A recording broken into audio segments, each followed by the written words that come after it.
Ayaw lang kayo nandito.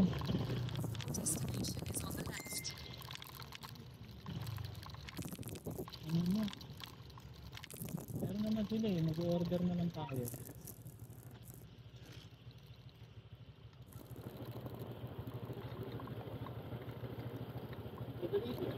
Ha?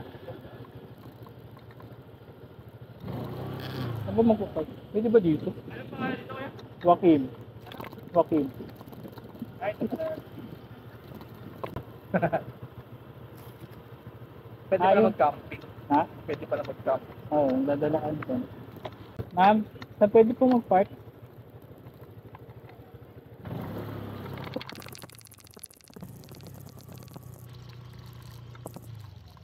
Diyan, dito daw. Diyan. Diyan po.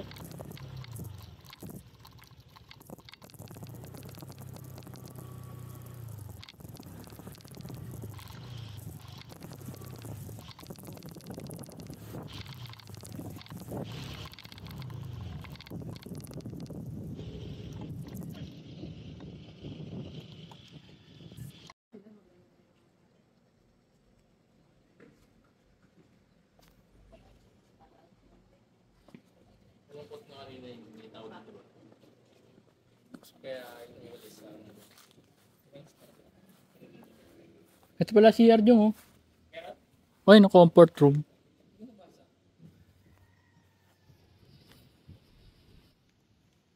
Dito yung CR lang. Silipin na natin. Mamaya tayo sa kwarto kasi sila John dator lang alam mo eh. Ito may kitchen dito. Asa walang lutuan?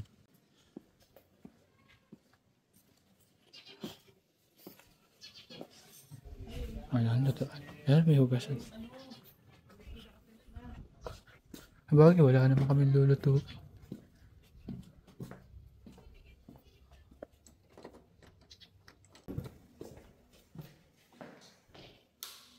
CR. Muna natin para tayo.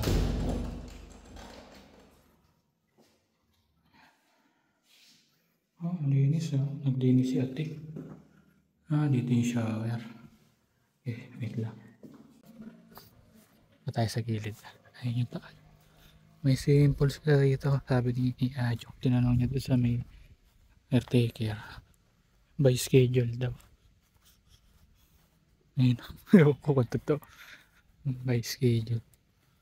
Lalagyan daw ng tubig. Saan ko kung tubig yun? Dito.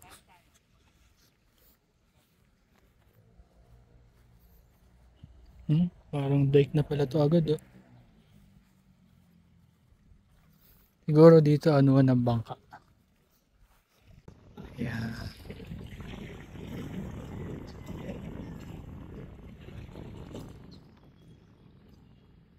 Sabi nila lahat yan tali. Antay namin yung pagkain.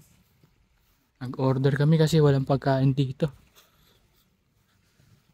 May ma-order naman yung nakalagay Milats. Pakita ko sa inyo.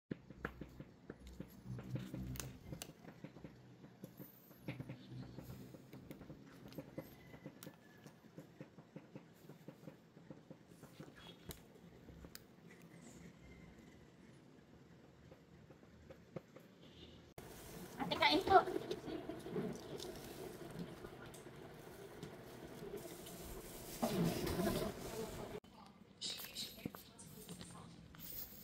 Doon kami kumain kanina. Ayan, pumunta na kami sa kwarto. Ito, nasa 3 plus daw to, sabi ni ate. May aircon siya, may rep, CR, may parang kusina siyang ganito. Dito naman kami sa taas, dito yung daanan. Ito naman dito yung daan. 1.5 lang bayad namin dito. Pero hindi pa kasama yung kuryente. Yung kuryente naman per kilowatt hour daw. Si Clarissa. Ano ba? Magbibideo ako doon. Ha? Yeah. Ha? Teres? Pabrika. Ha? Pabrika doon ganyan. Hmm. Number 11 kami. Ito 10, 11 may aircon nakabukas yung ano. Pang ano yung grade school. Nababa kasi yung terrace yun. 1 feet ba ito? 2 feet. Hindi pa natin yung motor. Ayun. Ayun yung kay Adyo. Ayun yung sa akin. Yan. Tapos na yung tao dito. Ayun yung ginagawa ng iba pag dator lang. Hindi naman sa motor eh.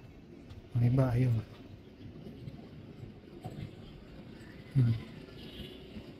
Kotse, naglalatag ng higaan doon. Pwede na, nasa tapat sila ng ano. Siram lang yung mga table and chair na katulad niyan malate. Doon nahihiram yan. Yun o. Marami doon. Doon pwedeng hiramin. Meron pa dito isa eh. Lang. Yan. Baka masisilip. Yun. Nakamotor din yan. Yan. Asan sila? Baka nag-picture. Nandun sa CR. Ayun, may CR din doon. Ito mga kwarto rito. May CR din to sa loob. Naka-aircon siya, may electric pan. Mamaya papasok tayo ulit. Dito pala yung share kitchen, di ba? Ito. Paglabas, danan to sa baba. Ito. Bubuksan natin. Yun nga lang, ang kuryente. Ito, mayroong hugasan niyo pag maghuhugas tayo. Magluto naman tayo. May mga kaldero ba? Ito, may mga baso-baso. Tsaka ano. Hindi ako nakapunta na Ayun no? pala. May plato ron no? Sabi niya ate wala. Ano ba naman to si ate? Sana hindi kami bumili ng ano. May plato naman pala dito. Paper plate. Bagay, 3 lang pero sayang din yun eh.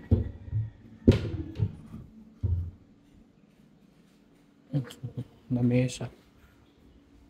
Baka muna kami mag-ikot-ikot. Picture. Pwede sila.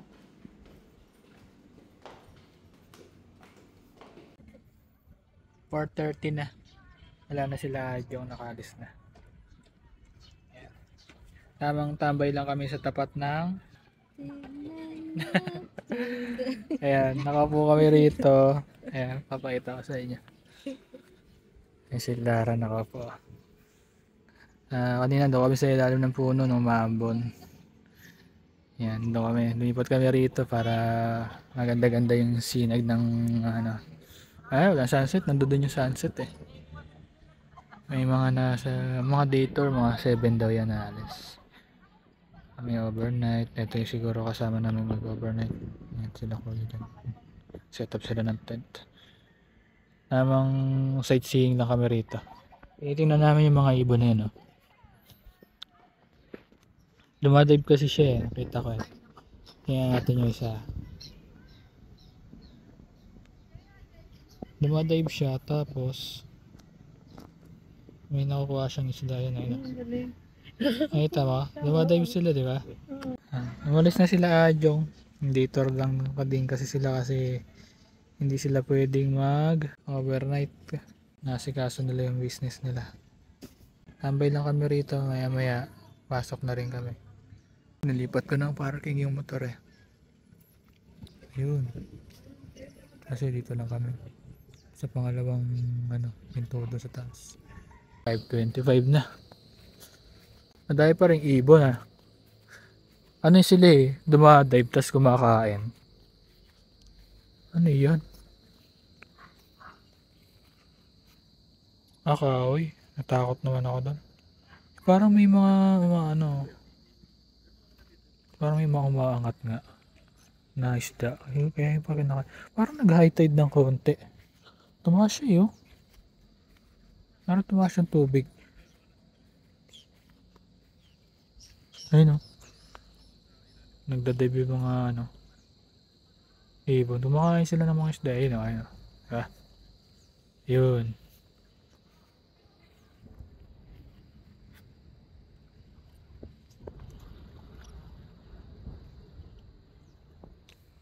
Buti na lang, hindi nagloloko ngayon to, hindi nag-aalboroto.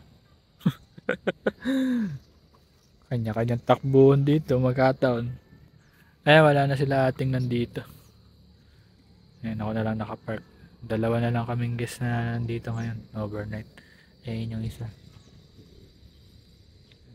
Naka BYD. Ayan. Ayan yung isang ano. Yes.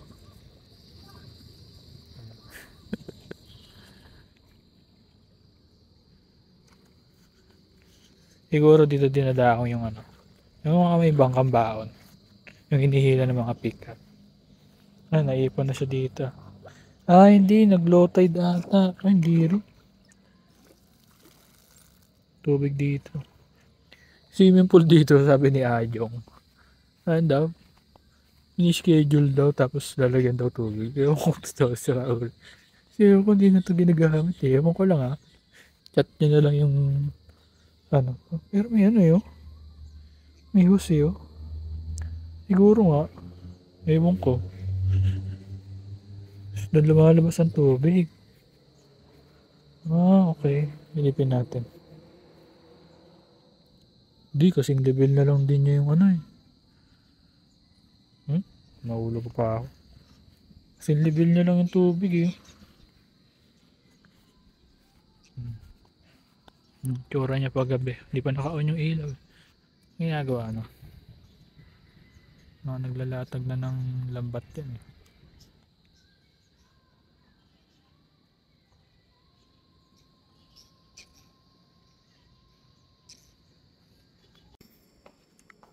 Ilipin natin yung motor. Nagbukas na sila ng ilaw eh. Sakto yung ilaw sa motor ko. Galing. Ay si ate. Nagbobon pero magsusunog daw siya ng ano, ng dahon. Nakakaingi ako ng isang boteng tubig eh. Meron naman palang libreng tubig. Ayan, bumibili po kami 30. Ito binili ko, tapos meron kasi dong igiban. Nabukan ko manghingi, pwede naman daw humingi. Ayun, kumuha ko isang bote para bukas. Siguro naka 60 rin kami niya, tapos bumili pa sila Jerry. Kain na kami. Yung ulam namin ito. Crispy pata kanina, tsaka yung tirang kanin. Diba? Ang dami naman eh. Kain muna kami. Sa labas kami kumain eh. Para daw may view, kaso ang dilim. Pero sa cellphone ang liwanag oh. Liwanag yung cellphone may auto. Ganun ba? Ay, may nagpano doon. Ballpark. Hindi, nagsusunog yan. Magsusunog daw siyang dahon, sabi ni ate. Hindi ba siya pa rin? Hindi.